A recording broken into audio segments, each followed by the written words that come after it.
Alright, in today's video we're going to go over some additions I made to my lineup to hit max salary cap, what ability points I'm using, and we're going to open a big boy pack. Let's go. Alright, as you see right here, first thing you'll notice is the team salary is at 100 million, which is the max. Obviously, I don't have any salary boosts right now, which I could do, but that would manipulate your lineup, which may or may not be good for you. I know a lot of people have their thoughts on the salary cap.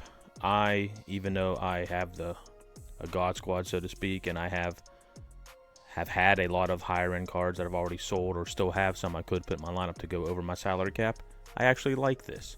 I like building teams. I like the thought process behind finding a Michael Pivonka to give my Nathan MacKinnon an 88 overall instead of using him at an 85 or an 86 or an 87 or whatever. I like finding little hidden gems like that where Pivonka's not only usable, he thrives at the face-off circle. But the big addition to this lineup, as you see from last videos, is Connor McDavid. Yes, he's very expensive. We could take a look and see what he's going for now. But when I got him, he was 350,000 coins.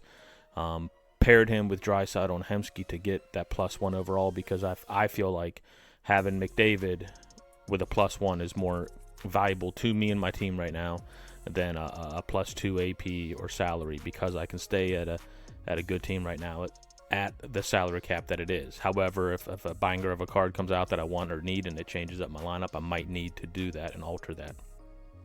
Other additions I've made, as I haven't even played a game with him yet, but I put Quinn Hughes over there.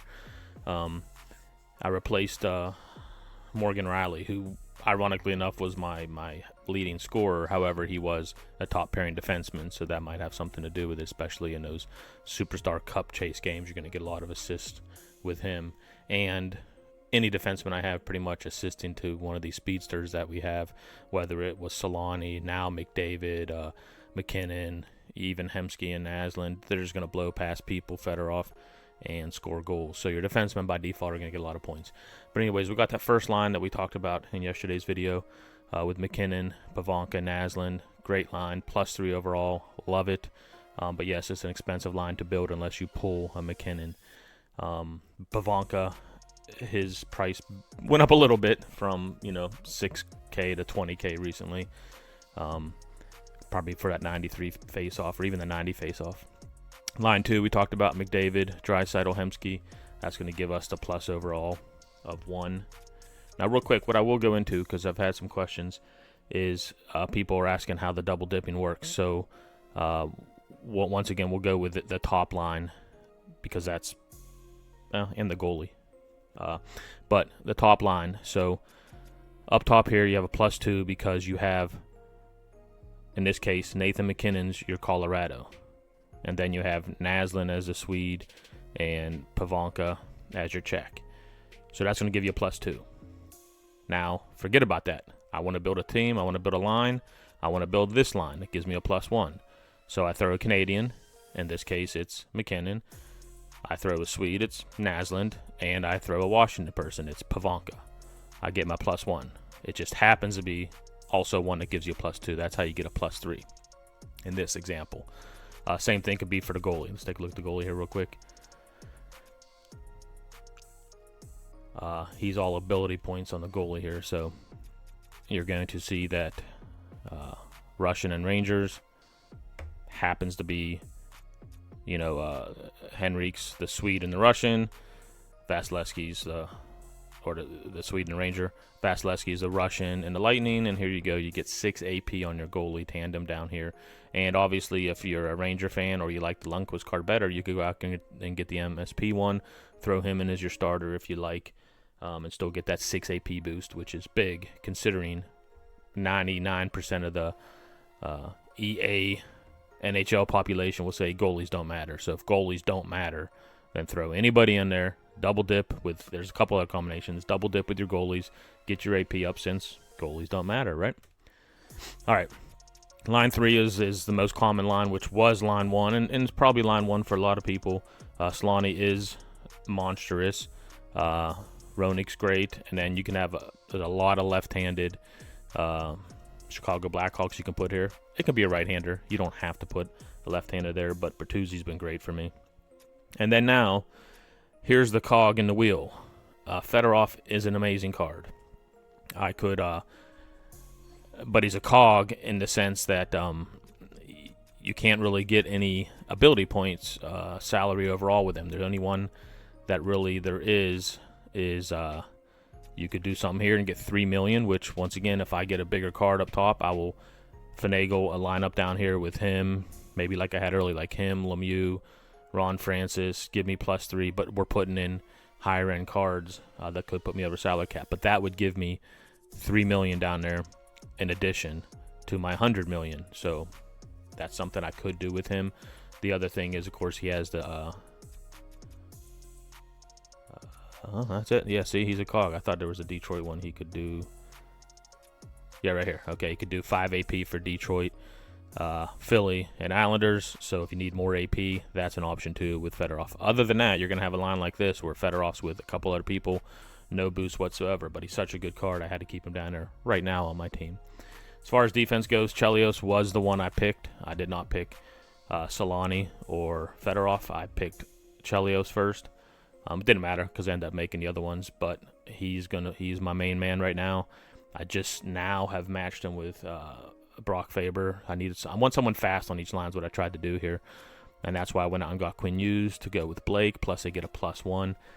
Use speed, 91, 91, and elite edges. Elite edges to me feels great. Hemsky, yes, it's the orange one, but elite edges feels amazing, so I want to try that on Quinn Hughes. He might be too small. I might have to change him back out for Morgan Rally and mix things around. And then I have this one down here because not only does Mackenzie Weegar give me a +5 for the captaincy, you get a +5 when you match him with Pronger. Pronger is amazing. I wish I could put him in a perfect world. I'd throw him up on the first or second line and add his abilities, which I don't think I have any on right now, which we'll take a look at. And then we talked about this. I did a 6 AP boost for Vasilevsky. I did have the MSP as my starter, and I had a +2, had him at an 86. But I'm trying this method out. If the goalies don't matter, if Vazzy gives me the same type of save percentage, then, no harm done, right? All right, so the APs, ability points that I'm using right now. McKinnon, you got to have the wheels and quick release on him. Naslin, got to have the quick release on him. If you reverse hit or you want to hold on to the puck a little bit longer, you want unstoppable on Roenick. If not, get rid of it. Save your 3 points. Quick release, got to have that on everybody, I feel like. Backhand Beauty, he's the only card I have with it. We're going to give it a swirl. I haven't used it yet, but it looked good in the trailer and people say it's OP. Wheels and elite edges on McDavid, up to an 86. He is just... his skating stride, he feels great, amazing. Only played a couple games of ranked with him so far, though. Chris Pronger, as I mentioned, okay, I do have the elite stick him up on him. I would love to put truck on him as well, but he's third line D right now, so if I needed to free up some points, this would probably be the first one I take off. I'm using stick him up because I'm not so sure poke checks are that good right now, and I want to see if this will help. And if this does help, then they might have done with stick 'em up, they might have done the same thing that I feel like they did with Unstoppable. With Unstoppable, right now, reverse hitting, you really can't do because it's based off the size, the height, the weight, all these different things, which is how it should be. And it's not really working unless you have Unstoppable. So poke checks might be the same way. They might have nerfed poke checks to where they don't really work unless you have stick 'em up. That way, you have to have stick 'em up if you really want to start using some poke checks. If they did that, I'm okay with it. I think that's another curveball they throw at you when you're building your team. Lead edges, I talked about. This feels amazing. Hemsky still feels like the best card I have, and I'm sure that's why. Put the goalie in. We're going to throw stuff on. No one knows anything about goalies really yet, and if these things work, so we put Showstopper and Recharge on them. Solani, I'm not so worried about the pressure. I seem to either go down on a fast break and score or don't score, and then they come back in transition almost right away, or I'm down there and I'm actually cycling it and I get my own pressure. So to waste 3 points on something that just builds it up faster, I'm not so sure I want to do. Unless I had the extra points, of course. Same thing, elite edges, I'm putting them on, especially on defense. Same thing right here. We talked about Pavanka being in the lineup because of his 93 face-off. If he's going to be on my first line with 2 speedsters, might as well have tape to tape. And then I think I had a couple extra ones. I put quick pick on him, and that was it.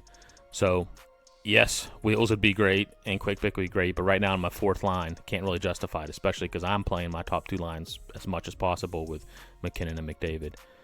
The rest of them aren't going to have anything, although I would like to try Sparkplug and a couple other things. But so that's the team as it is right now at 100 million. I do have a couple good cards on the bench. For instance, Kadri's at 5 million. And if I wanted to, I'd go ahead and put Joe Thornton in there, and it's going to tell you you're over the salary cap. So usually you have the ability to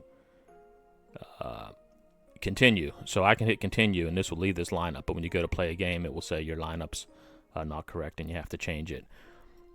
So that's what happens when you go over the salary cap right now.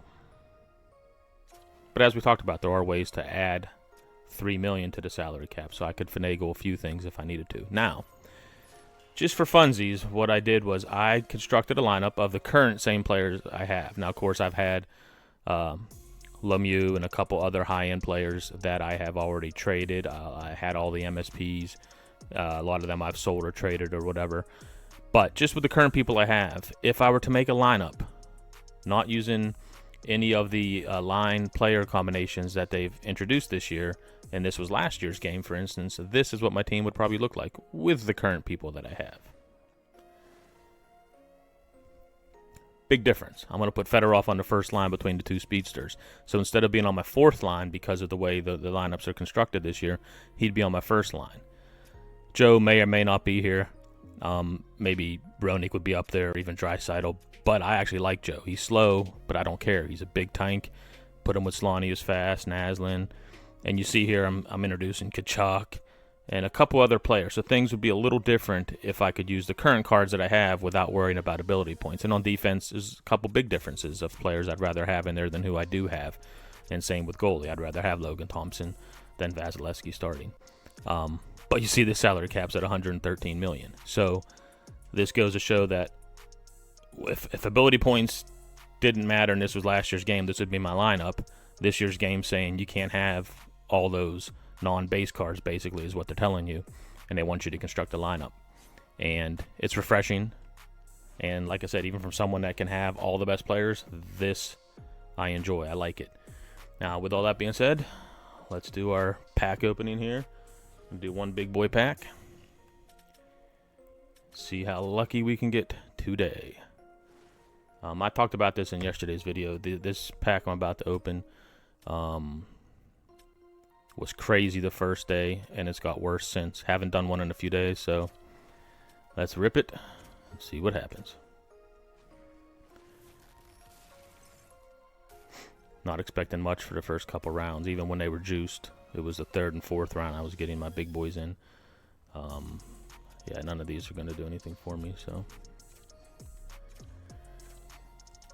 All right, round two. See what we got. Good old 79er, Connor Lockhart. Welcome to the team. Psych. All right. All right, so this round or the next round is where you're going to hit something if you're going to hit something. But oh, there you go. 84 Rick Nash. Probably a really good card and can fit on a few things. I haven't even looked at it. Ooh, quick release on a 6'4 Nash with a high 80 shot. Now see, if you can get him a +1/+2, get that speed up, it might be something we can throw in. If not, we'll just sell him. But that's not a bad pull. But that's probably going to be the big one of this pack. Let's hope not. Alright, a couple 81s, they'll sell. And I don't think the fifth round's done anything for me in any of the packs, even when they were juiced. So we're just, yeah. Alright, well, it was better than yesterday's packs. As usual, I appreciate you guys watching. And we'll see you tomorrow.